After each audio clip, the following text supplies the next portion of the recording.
কম্পাসকে বাঁচাতে ছুটে এলো বিহান। দেখে অবাক হয়ে গেল অভিজ্ঞান দত্ত ও অখিলেশ চৌধুরী। হ্যাঁ বন্ধুরা, এমনটাই দেখা যাবে।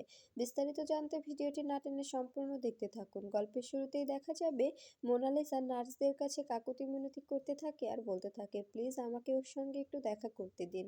এদিকে দেখা যায় কম্পাস অসুস্থ হয়ে পড়লে কম্পাসকে মেডিকেল কলেজে আনা হয়। আর এদিকে মোনালিসা নার্সদের শাসাতে থাকে আর বলতে থাকে, আপনারা হয়তো আমাকে চেনেন না, আমি হচ্ছি অভিজ্ঞান দত্তের নাতনি মোনালিসা দত্ত। আমাকে প্লিজ ওর কাছে যেতে দিন, ও আমার বয়ফ্রেন্ড, ওকে ছাড়া আমি বাঁচবো না। ওকে এরকম দেখে আমার একটুও ভালো লাগছে না। আমি জানি আমি যদি বিহানের কাছে যাই, বিহানের সঙ্গে কথা বলি, বিহান একটু হলেও রেসপন্স করবে। প্লিজ আমাকে ওখানে যেতে দিন। তখন দেখা যায় নার্সরা বলতে থাকে, এভাবে সিক্রেট করবেন না, ওখানে গেলে ওনার কাছে গেলে ওনার ইনফেকশন হতে পারে। ডক্টর ওখানে যাওয়া পুরোপুরি বারণ করে দিয়েছে, ওখানে কেউ যেতে পারবে না। এদিকে দেখা যায় কম্পাস আসছে আর মনে মনে ভাবছে যে আজকে আমি যেভাবেই হোক বিহান স্যারের সঙ্গে দেখা করবই, দেখা করতেই হবে আমাকে।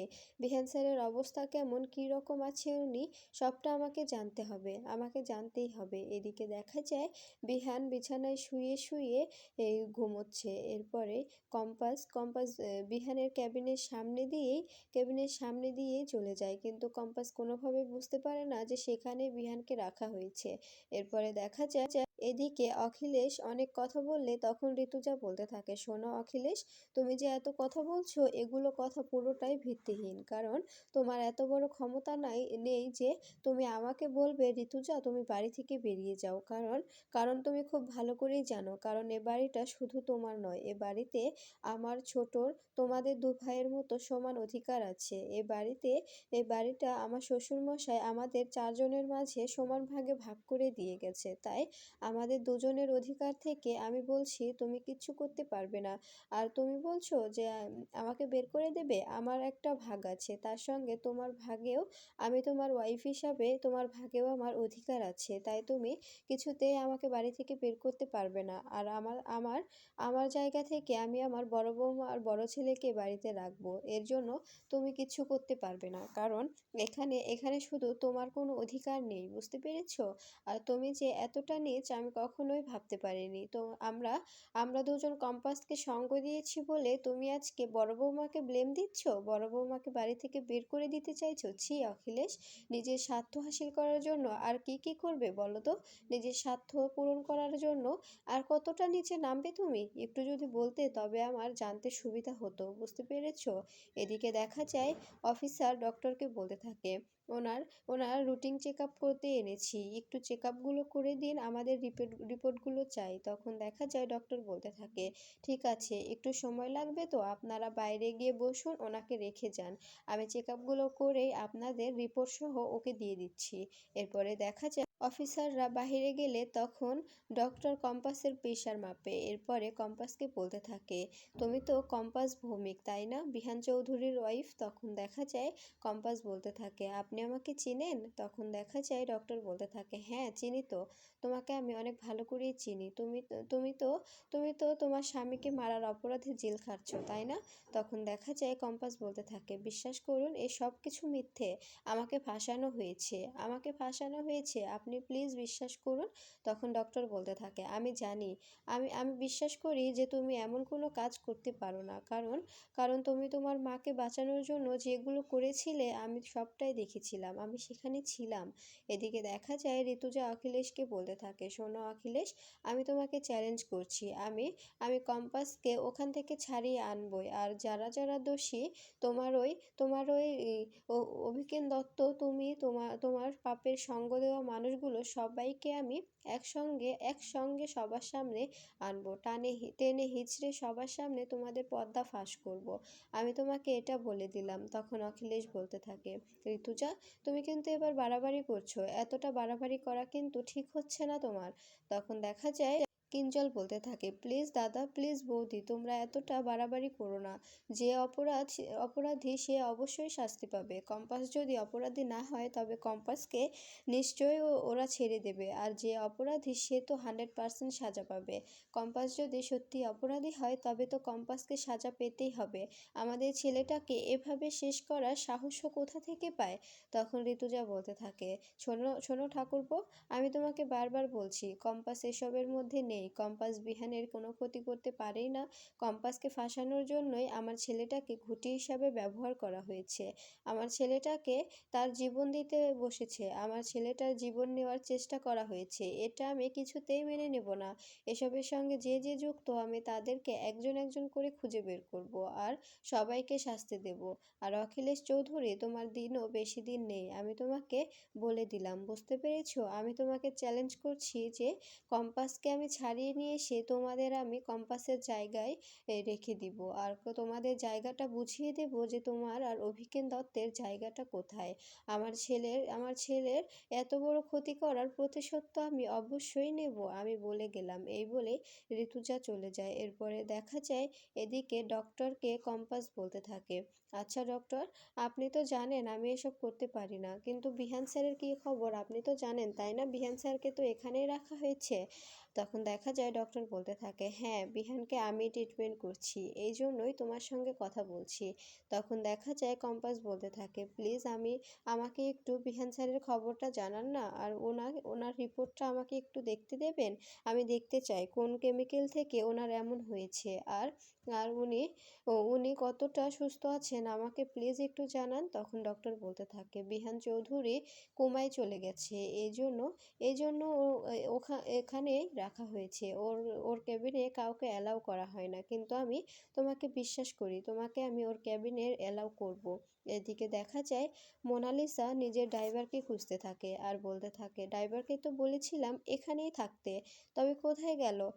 আমার কথাটা একটুও শোনে না। ঠিক তখনই মাহি ফোন করে মোনালিসাকে। এরপরে মোনালিসা ফোন ধরলে তখন মাহি বলতে থাকে, তুমি কোথায়? তখন মোনালিসা বলতে থাকে, মেডিকেল কলেজে এসেছিলাম, কিন্তু কিন্তু আমাকে আমাকে বিহানের সঙ্গে দেখাই করতে দিল না। ওরা না বিহানের কেবিনে ঢুকতেই দিল না, বাইরে থেকে দেখে চলে যাচ্ছি। তখন দেখা যায় মাহি বলতে থাকে, মোনাদি, তুমি ওখান থেকে যেও না, আমি একটু আগে জেম্মাকে উকিলের সঙ্গে কথা বলতে শুনলাম। কম্পাসকে নাকি মেডিকেল কলেজে নেওয়া হয়েছে, ওর নাকি চেক আপ করতে। তখন দেখা যায় এ কথাটা শুনে মোনালিসা অবাক হয়ে যায়। এইদিকে ডক্টর কম্পাসকে বিহানের কেবিনে নিয়ে এসে বলতে থাকে, এই যে বিহান, আর এই যে রিপোর্ট, তুমি একটু সবটা তাড়াতাড়ি করবে, আমি বাহিরে দেখছি কেউ আসছে কিনা। এরপরে কম্পাস কম্পাস বিহানকে বলতে থাকে, বিহান স্যার, আমি এখানে আসি বা না আসি এতে আপনার কিচ্ছু যায় আসে না, আমি জানি আপনিও সবার মতো আমাকে ভুল বুঝছেন। তো এদিকে দেখা যায় মোনালিসা দৌড়ে উপরে আসছে। এদিকে কম্পাস বিহানকে বলতে থাকে, আপনাকে আমার অনেক কথা বলার ছিল, কিন্তু এভাবে যে আপনি এভাবে শুয়ে থাকবেন আমি কখনোই ভাবতে পারিনি। আমি ভেবেছিলাম আমার কাজটা শেষ করে আমি আপনাকে সব কিছু খুলে বলবো, কিন্তু কোনোভাবে আপনার সঙ্গে আমি কথাই বলতে পেলাম না, আমাকে সেই সুযোগটাই দেওয়া হলো না।